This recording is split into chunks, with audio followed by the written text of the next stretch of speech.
30 bottles of ketchup. Let's go. I feel so full. No more. Help. WhatsApp forwards के हिसाब से package food खाओगे तो आपका हेल्थ खराब होना नक्की है, आपको कैंसर होना नक्की है। और यही बातें बहुत सारे दादा दादी लोग, मम्मी पापा लोग सुट्टा मारते हैं, दारू पीते बात करते हैं। सुट्टा एंड दारू आइडेंटिफाइड कार्सिनोजन है, बट पैकेज फूड से उनको प्रॉब्लम हो जाती है। प्रिजर्वेटिव्स क्या है? प्रिजर्वेटिव्स हमें क्या उससे डरना चाहिए क्या? ये जो पैकेज फूड पे जो कोड नंबर्स लिखे होते हैं INS 200, INS 201, ये तो केमिकल इतने खराब है कि उनका नाम ही नहीं लिखा है उन्होंने। इतना खराब है, वो जहर है, पॉइजन है। ये सारे कंसर्न्स है ना आपके। तो eat food not fear series में आपका स्वागत है। और आज ये वीडियो डिकोड करेगा प्रिजर्वेटिव्स को और आपको क्यों उनसे डरने की जरूरत नहीं है, कैसे आप पैकेज फूड को हेल्दी वे में आपकी लाइफस्टाइल में ऐड कर सकते हो। This video will clear that for you. मेरा नाम डॉक्टर उमेश वाधवानी है। वीडियो शुरू कर रहे हैं उससे पहले बहुत ही जरूरी disclaimer. No logic was harmed in the making of this video. The creator is a qualified doctor and a nutritionist, but not a musician. Therefore, watching this video will not automatically burn the calories and help you lose weight. This video does not support the WhatsApp University curriculum and may cause severe side effects such as common sense and reduced anxiety. Any resemblance of the myths discussed here to your relatives' unsolicited advice is purely intentional. आगे की बात आप तब मानोगे जब आपको मेरा qualification और मेरा एक्सपीरियंस पता चलेगा। तो मेरा नाम है डॉक्टर उमेश वाधवानी। मैं 13 साल से ज्यादा से प्रैक्टिस कर रहा हूँ। मेरा काम है एज अ डॉक्टर आपको मेडिसिन छुड़वाना, मेडिसिन पे रखना नहीं। तो मैं आपको घर के खाने से, मूवमेंट से, अच्छी नींद दिला के, अच्छा स्ट्रेस मैनेज करा के आपको हेल्दी रखता हूँ और यही चीजें सिखाता भी हूँ so that you become self dependent, ताकि आपको मेरी या मेरे जैसे किसी और कोच की जरूरत ना पड़े। तो ये आइडिया अच्छा लगे, ये कॉन्सेप्ट अच्छा लगे तो वीडियो एंड तक देखना, और वीडियो अच्छा लगे तो सब्सक्राइब कर देना ये चैनल को। चलो बात करते हैं प्रिजर्वेटिव्स के बारे में। देखो, प्रिजर्वेटिव्स के बारे में इतनी अफवाहें फैलती हैं। मैं बहुत पढ़े लिखे लोगों को प्रिजर्वेटिव नाम सुनते हैं उनको बुखार आ जाता है, वो देखा है मैंने। एंड बहुत बार मैं उनको जब समझाने की ट्राई करता हूँ तो they don't understand. And I hope you all are intellectuals and intelligent इंसान जो लॉजिक समझ के खुले दिमाग से ये वीडियो देखने की ट्राई करोगे। तो let's talk about preservation first. Okay, मुझे अगर कोई चीज को बिगड़ने नहीं देना है और उसको मुझे संभाल के रखना है सालों साल तक, तो संभाल के रखने को सालों साल तक बिगड़ ना जाए, उस प्रोसेस को बोलते हैं प्रिजर्वेशन, है ना। हमारे घर में सोना बहुत है और सोने को अगर संभाल के रखना है तो हम बैंक के लॉकर में रख के आते हैं। It's kind of a preservation, you are preserving it. आपने प्रोटेक्ट किया है किससे? चोर उचक्कों से, कि घर में चोरी वगैरह हो गया तो उसको पर सेफ जगह पे आपने रख दिया, right. Same you do with a lot of things, preserve करते हो आप चीजों को। आपके घर पे अचार है, आप मैंगो का अचार आपको बड़ा पसंद है, आप मैंगो को काट के ऐसे ही बाहर किचन में रखो तो क्या होगा? वो खराब हो जाएगा। कैसे खराब होगा? खराब कैसे होता है? उसके ऊपर बैक्टीरिया या फंगस लगता है। इसलिए बैक्टीरिया और फंगस क्यों लग रहा है? बिकॉज नेचर में जितनी भी फूड आइटम्स है उस पर सिर्फ हमारा हक नहीं है। हम इंसानों को ऐसा लगता है कि हम ही है पृथ्वी के राजा और पृथ्वी पे जो भी चीजें हैं उस पर सिर्फ हमारा ही हक है। अनफॉर्चुनेटली नॉट, नेचर पे नेचर का भी हक है। मैंगो आप जो चीज की वजह से लेके आओ खा के उसको एंजॉय करने के लिए, वही रीजन की वजह से बैक्टीरिया या फंगस भी उस पर लगता है, बिकॉज वो उनके लिए भी खाना है। तो बैक्टीरिया और फंगस उस पर लगेगा खाने के लिए। आपको अगर बैक्टीरिया और फंगस से पहले खाना है तो उसको बैक्टीरिया और फंगस से बचा के रखना पड़ेगा। आपके पास एक रास्ता ये है कि आप मैंगो को लाके, अभी सीजन चल रहा है तो काट के आप खा लोगे। अगर कच्चा मैंगो लाके उसको प्रिजर्व करना है, संभाल के रखना है, तो आप उसको अचार के फॉर्म में कन्वर्ट करोगे। व्हाट इज अचार? अचार is nothing but a method of preservation. आप उसमें ऑयल या सॉल्ट डाल रहे हो। ऑयल और सॉल्ट से होता क्या है पता है? ऑयल और सॉल्ट से उसमें बैक्टीरियल ग्रोथ आगे नहीं होती है, because they are acting as a preservative. That's the reason वो अचार सालों साल तक चलता है आपका। यही चीज अगर आपको मास में बनानी है तो जब आप मास में चीजें बनाते हो तो ऑयल या सॉल्ट उसके टेस्ट को कॉम्प्रोमाइज कर सकता है, और मास में आपको एफिशिएंट मेथड लगती है। इसलिए आता है मॉडर्न प्रिजर्वेशन, जहां पे यूज होते हैं वही सॉल्ट या एंटीऑक्सीडेंट्स या एसिड या ऑयल के केमिकल वर्जन ना। केमिकल से अगर आपको डर लग रहा है तो आप अपने आप को आईने में देख के डरते हो क्या? Because everything on this planet including you is a chemical. सारी चीजें केमिकल से बनी हुई है। आप, मैं, खाना, ये माइक, ये मेरा स्टेथोस्कोप, मेरे कपड़े, सब कुछ केमिकल से बना हुआ है। इवन ऑयल एंड सॉल्ट जो घर पे आप यूज कर रहे हो, मैंगो, वो भी केमिकल से बना हुआ है। केमिकल एसोसिएट करना इट्स नॉट बैड। आप पानी पीते हो, पानी का केमिकल नाम है डाई हाइड्रोजन मोनोक्साइड। अगर मैं आपको ऐसा बोलूंगा कि आपको रोज 3 से 5 लीटर डाई हाइड्रोजन मोनोक्साइड पीना है तो आप डाई हाइड्रोजन मोनोक्साइड से डर जाओगे। पर मैं आपको पानी बोल रहा हूं तो आपको पानी सही लग रहा है, because pani is the brand name but उसका केमिकल नेम इज व्हाट?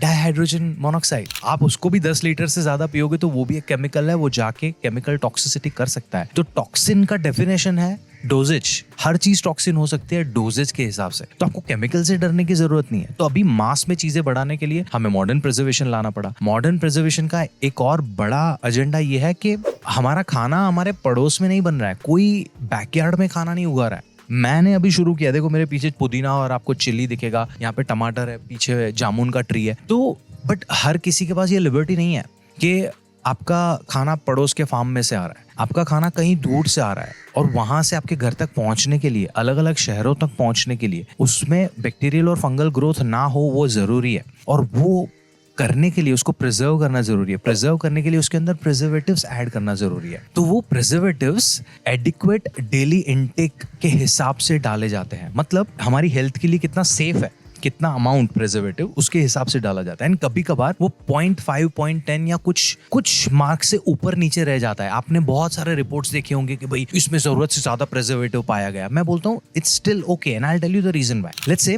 आप कोई जर्मनी के रोड पे ड्राइव कर रहे हो जहाँ पे स्पीड लिमिट है 300 किलोमीटर की, है ना।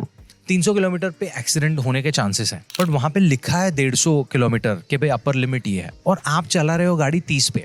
तो 30 से 150 पे भी चले गए तो कोई दिक्कत नहीं है, because the range is 300 kilometre का।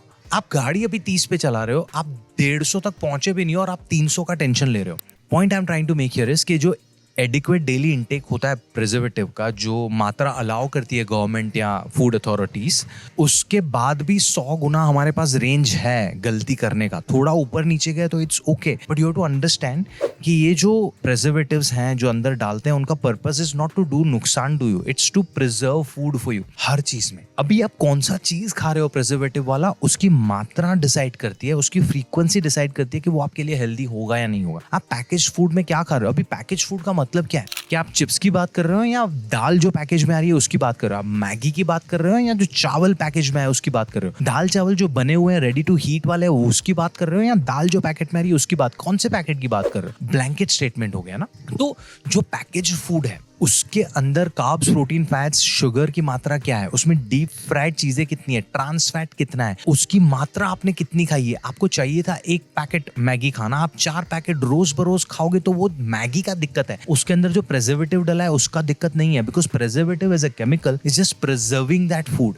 मैं आपको एक एक्सट्रीम सिनेरियो भी बताऊंगा कि कहां पे प्रिजर्वेटिव कौन से केस में आपके लिए खराब हो सकता है, बट उससे पहले कुछ और बातें कर लेते हैं। Let's talk about INS। आपने बहुत सारे व्हाट्सएप फॉरवर्ड्स देखे होंगे जहां पे लिखा होता है कि यार इसके अंदर INS 201, INS 255, INS ये नंबर आए, ये इतना खराब केमिकल है जिसका नाम भी लिखना उन्होंने नहीं जरूरी समझा, ये इतना नाम भी कॉम्प्लिकेटेड है, इतना खराब होगा। नाम की वजह से तुम किसी को जज कर रहे हो। आजकल का पॉलिटिकल सिनेरियो ऐसा है, हम इंसानों को भी ऐसे जज करते हैं, आप खाने को वैसे जज कर रहे हो। INS is nothing but international numbering system. It's like ID card का नंबर, so that universally वो चीज आइडेंटिफाई हो। मैं आपको कुछ नाम पढ़ के सुनाता हूँ, ठीक है। फॉर एग्जाम्पल टर्मरिक, हल्दी, हेल्दी है। टर्मरिक का INS नंबर है INS 100। तो अगर कोई पैकेज पे INS 100 लिखा है और आपको उसका मैंने बताया कि INS 100 का मतलब तो टर्मरिक होता है, तो आप क्या हल्दी खाना बंद कर दोगे क्या? क्योंकि टर्मरिक का INS number is INS 100। Vitamin C जो हमारी इम्यूनिटी के लिए बहुत अच्छा है, उसका INS नंबर इज INS 300। तो कोई कंपनी ने अपने पैकेज पे INS 300 लिखा है तो इसका मतलब ये नहीं कि विटामिन C आपके लिए खराब हो गया। INS is just an identity number, it's not a warning sign कि it's bad for you, because कोई भी चीज अच्छी है बुरी तो उसके डोजेज और फ्रीक्वेंसी पे होती है। हम कितनी बार सीखे हैं इस चीज को, है ना। तो let's talk about quickly most commonly used 5 preservatives in our Indian packaged foods. Okay, सबसे पहला है अपना सोडियम बेंजोनेट। सोडियम बेंजोनेट हमारे टोमेटो केचप्स के अंदर यूज होता है। दूसरा है सोडियम मेटाबाइसल्फाइड, वो हमारे ड्राई फ्रूट्स में या विनेगर में यूज होता है। एंड देन लेमन जूस जो कॉन्सेंट्रेट बॉटल में होता है ना, उनमें भी यूज होता है। Then third is potassium sorbate.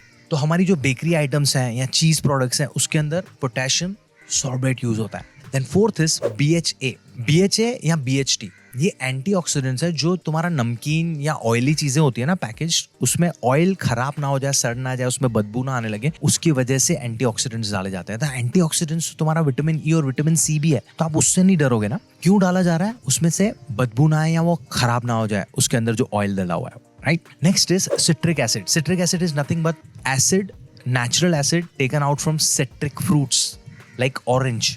ये डलता है कैंड फूड आइटम्स में या जैम्स के अंदर। तो तो ये बहुत ही कॉमन है। यूल बी लाइक ओके आपने बोल तो दिया, तो ये हमारे लिए हानिकारक नहीं है क्या? हानिकारक कैसे होते हैं? हम टोमेटो केचप का एग्जांपल लेते हैं, ठीक है। टोमेटो केचप के अंदर होता है सोडियम बेंजोनेट। अगर आपका वजन 75 किलो, एक अडल्ट 75 किलो का अडल्ट है ना, रोज 25 से 30 बॉटल टोमेटो केचप की खाएगा ना रोज फॉर 3 to 6 months, तब जाके सोडियम बेंजोनेट जाके उसकी हेल्थ में कुछ नेगेटिव इंपैक्ट लाने वाला है। बट उससे पहले उसके अंदर जो शुगर और सॉल्ट था ना, वो आपको हाइपरटेंशन और ओबेसिटी देगा, सोडियम बेंजोनेट नहीं। That's about it.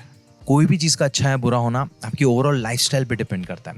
Package foods आपका वजन बढ़ाएंगे नहीं बढ़ाएंगे, डिपेंड्स आपकी ओवरऑल कैलोरी रिक्वायरमेंट कितनी है और आप कैलोरी सरप्लस में खा रहे हो या डेफिसिट में खा रहे हो। आप जरूरत से ज्यादा कैलोरीज जवार, रागी, बाजरा, अनपैकेज्ड नेचुरल घर पे उगाए हुए खाना में से भी खाओगे ना, तो आपका वजन बढ़ेगा। तो पैकेज फूड से तो नहीं बढ़ रहा है, ओवर कंजम्पशन ऑफ कैलोरीज से बढ़ रहा है। Over consumption is the key, package food is not the key. हफ्ते में 3-4 बार आपने कुछ खा लिया चिप्स वगैरह और आपकी बाकी की लाइफस्टाइल सेट है, तो आपको पैकेज फूड कोई दिक्कत नहीं दे रहा है। उसमें से प्रिजर्वेटिव्स है, वो दिक्कत नहीं दे रहा है। दूसरा, प्रिजर्वेटिव्स से आपको long term conditions PCOS diabetes नहीं होंगी, because PCOS diabetes, cholesterol, hypertension, heart conditions, they are genetic, also dependent on your lifestyle. उनके नाम में ही है लाइफस्टाइल। आपकी जीवन शैली, आपकी सोने उठने की आदतें, आपका वर्कआउट, आपकी खाने पीने की आदतें, आपके स्लीप पैटर्न, इन सब पे डिपेंड करता है। वो एक फूड आइटम से नहीं होता। फाइंड मी वन स्टडी जो बता रहा है कि पैकेज फूड खाया और सीधा डायबिटीज हो गया। उसमें बाकी के फैक्टर्स हमेशा इन्वॉल्व होंगे। पैकेज फूड आइटम से कैंसर होता है? नहीं, कैंसर है, हलवा नहीं है।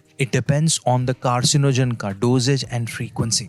Food poisoning, again it happens because of bacterial infection. Preservatives in fact protect you from bacterial and fungal infection. अगर प्रेजर्वेटिव या मॉडर्न प्रिजर्वेशन नहीं होता तो आपके पास आपका खाना आ नहीं पाता, बिकॉज सड़ जाता रास्ते में आते आते। खाना नहीं पहुंच पाता तो फूड क्राइसिस होते, प्राइसेस बढ़ जाते फूड का, बैक्टीरियल इन्फेक्शंस होते अलग अलग जगह पे। प्रिजर्वेशंस है इसलिए हो रहा है। आपकी खाने पीने की आदतें ऊपर नीचे है, आप अपनी ओवरऑल लाइफस्टाइल फिक्स नहीं कर रहे हो, आपसे कंट्रोल नहीं हो रहा है पैकेज फूड खाना, एंड आप ब्लेम कर रहे हो प्रिजर्वेटिव्स को। लॉजिक अप्लाई करके आप सारी चीज़ों को अपनी लाइफ का हिस्सा बना सकते हो। अगर आपको ये वीडियो समझ में आया तो, एंड कुछ भी सवाल है कमेंट्स में मुझसे पूछो, कुछ भी पॉइंट मैंने मिस आउट किया हो तो वो भी मुझे बताओ। मैं आपको मिलूंगा अगले वीडियो में। तब तक के लिए कुछ अनाउंसमेंट्स, मैं कुछ शोज कर रहा हूँ इंडिया में और इंग्लैंड में, उसकी डिटेल्स मैंने डिस्क्रिप्शन में दी है। So if you are from UK, I will be travelling 5 cities in the UK, check the details. अगर आप इंडिया में हो तो इंडिया के शोज भी मैंने डिस्क्रिप्शन में दिए हुए हैं, आओ अटेंड करो, बिकॉज मैं स्टैंड अप कॉमेडी या जोक्स के थ्रू आपको हेल्थ अवेयर बनाऊंगा, मजा आएगा। And this is the time for you to subscribe to my channel if you enjoyed this video, and share करो अपने 5 दोस्तों के साथ जिनको ये हेल्पफुल हो सकता है। And if you want to sit with me and talk to me about your health over a consultation, उसकी डिटेल्स भी मैंने दी है। तो हर वीडियो की तरह एक चीज़ याद रखो कि खाने के लिए इतना खाना है तो खौफ क्यों खाना है। ध्यान रखो अपना।